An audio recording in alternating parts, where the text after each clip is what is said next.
Although the readership of comic books is small, it is loyal, and collecting the adventures of superheroes such as Batman, Spider-Man, and Superman can mean big money. Jay Morris has more on this serious business of funny books.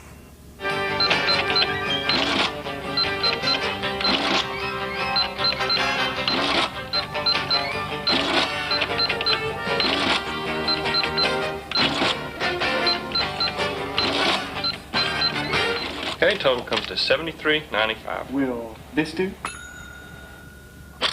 Buying comic books with a credit card. Well, that just proves the adage that comic books are not just for kids anymore. In fact, despite a decline in the national comics industry, comics are big business in Mississippi. For example, Gundog Comics, a chain based in Starkville, has successfully opened 5 stores in the past 8 years. Co-owner Robert Snell says that in today's tough market, a retailer can't be too much of a comic book fan. A lot of people say, you know, cool, you can sell comics, and, you know, one of the guys who started working for us, he didn't realize that this is a job. This is what we do for a living. He thought he'd come in, and Eric thought that we'd sit around and read comic books all day, and unfortunately, that's not true. One of the advantages that we've had as a company is that we treat this as a business, not as a hobby. And, as with any other retail business, Gundog's success is dependent on customer satisfaction. But a problem with satisfying comic book buyers is that there are just not many out there to satisfy. The comic book readers are in the niche of the people who can read, you know, and inside that niche are the people who read for entertainment, and inside that niche are the people who read fantasy and escapist literature, and inside that niche are people who read comics.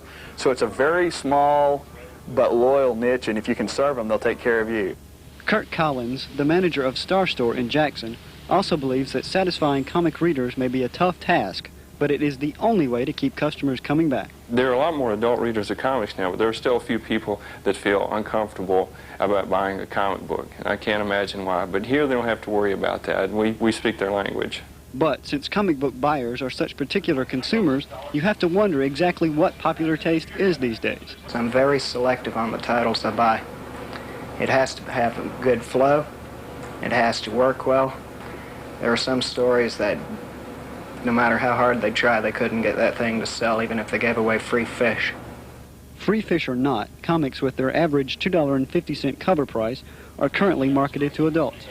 But doesn't selling comics for a living strike anyone as, well, juvenile? It blows my mind sometimes that I go, I make my living, my house payment is dependent on me selling, you know, the latest issue of Spider-Man, but at the same time, we have a large enough base of customers to support us. The secret in business is if you can find a need and fill it, but the need's got to be large enough for you to make a living. And so, in one way, Spider-Man really can save the day. Or a house payment at least. For Mississippi Business Today, I'm Jay Morris. Today's most popular comic book is X-Men, but they could be defeated by the wedding of the century later this month when Superman finally marries Lois Lane. Mississippi Business Today is courtesy of the University of Mississippi.